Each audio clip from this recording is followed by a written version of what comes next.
काला साया। यूं तो बनारस घाट अपनी खूबसूरती के लिए बहुत प्रचलित है, पर घाट के किनारे कई राज लिए बैठे हैं। ये कहानी शुरू होती है बनारस के घाट के पास बने ममता निवास से, जहाँ प्रिया लाल जोड़े में ममता के घर उसकी बहू बनकर आती है। आओ आओ बहू, घर को अपने पैरों से पवित्र करो। ममता घर की दहलीज पार कर ही रही होती है कि अचानक एक बहुत गंदी सी बास पूरे घर में फैल जाती है।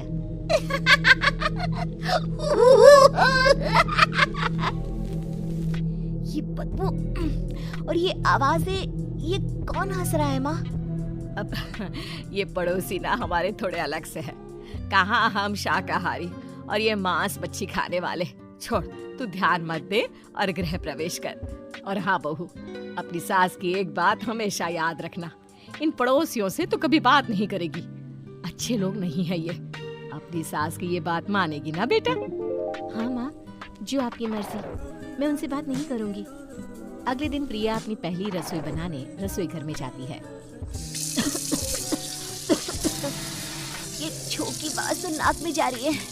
एक काम करती हूँ, खिड़की खोल देती हूँ। प्रिया खिड़की खोलने जाती है। इतने चाले, लगता है इस खिड़की को कभी खोला ही नहीं गया। पर ऐसा क्यों? ओह, नॉन वेज की स्मेल आती होगी ना।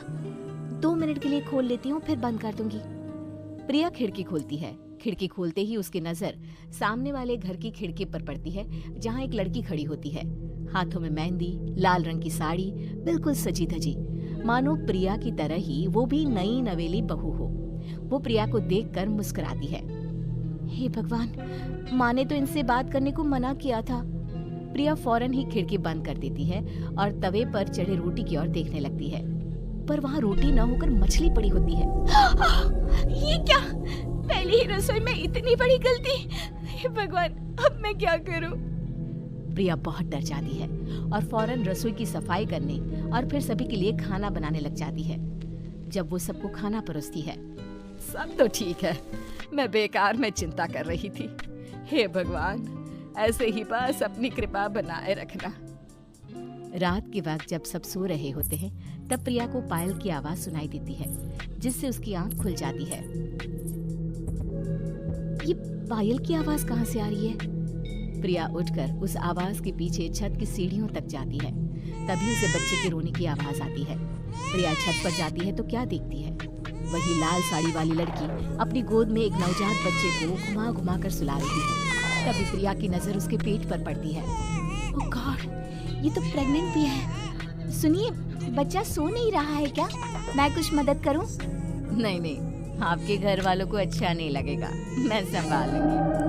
स्नेहा की गोद से बच्चा हाथ मारकर प्रिया की गोद में आने को छटपटाने लगता है। दोनों घर अगल बगल में बने होने के कारण प्रिया उस बच्चे को गोद में ले लेती है। प्रिया के पास आते ही वो सो जाता है। बच्चे का वो स्पर्श रात भर प्रिया भूल नहीं पाती और अगली सुबह वो छत पर कपड़े सुखा रही होती है। तभी उसे एक औरत इशारा करके बुलाती है। स्नेहा कह रही थी बाबू तुम्हारी गोद में आते ही सो गया। मैं गौरी, स्नेहा की माँ हूँ। बहू, घर आना, बाबू को खिला भी लेना। शाम को जब घर पर कोई नहीं रहता, बच्चे से मिलने के लिए प्रिया छिपकर अपनी पड़ोसन के घर चली जाती है और कुछ देर बच्चे को खिलाकर वापस लौट आती है। इसके कुछ दिन बाद ही प्रिया को पता चलता है कि वो माँ बनने वाली है। ममता की खुशी का ठिकाना नहीं रहता। माँ जी, पता नहीं क्यों उल्टी आ रही है। प्रिया भागती हुई वॉशरूम में जाती है तो हरे और लाल रंग की उल्टी करती है। उस उल्टी में से कीड़े निकलते हैं। ये क्या? खून और ये कीड़े! माँ! माँ! प्रिया की आवाज सुनकर ममता दौड़ कर आती है, पर बेसिन में कुछ नहीं होता। प्रिया हक्की बक्की रह जाती है। ये सब क्या हो रहा है? प्रिया घबरा जाती है और अपने कमरे में जाकर सो जाती है। डर के कारण वो इतनी थक जाती है कि उसकी आंख लग जाती है। तब उसे ऐसा लगता है उसके पेट पर मानो कोई बैठा हुआ हो। कौन हो? प्रिया के पेट पर एक 5 महीने की बच्ची बैठी हुई थी, जो बुरी तरह जली हुई थी। माँ, तुम ही मुझे लाई ना अपने पेट में? मैं तुम्हारी माँ नहीं हूँ। कौन हो तुम? माँ, देखो मैं जल गई बुरी तरह से। 6 महीने पेट में रहने को भी मुझे नहीं मिला। सिला दो ना माँ। बचाओ, बचाओ, माँ। ममता दौड़कर कमरे में आती है। प्रिया की बातें सुनकर वो सब समझ जाती है। तू कहीं बगल वाले घर में तो नहीं जाकर आई ना बहू? मुझे माफ कर दो, मैं गई थी माँ। उस घर में सब मरे हुए हैं बहू। कई साल पहले स्नेहा उस घर में बहू बनकर आई थी। कुछ ही दिन में वो एक बच्चे को जन्म देने वाली थी। पूरा घर बच्चे के आने की खुशी में खोया था कि एक दिन अचानक उस घर में आग लग गई। सब बुरी तरह जलकर मर गए। गौरी आज भी दादी बनने का इंतजार कर रही है और इसीलिए स्नेहा ने अपना अजन्मा बच्चा तुम्हारी कोख में डाल दिया। ममता ये कह रही होती है कि पीछे से उसके पैरों को एक बच्चा पकड़ लेता है। दादी, दादी।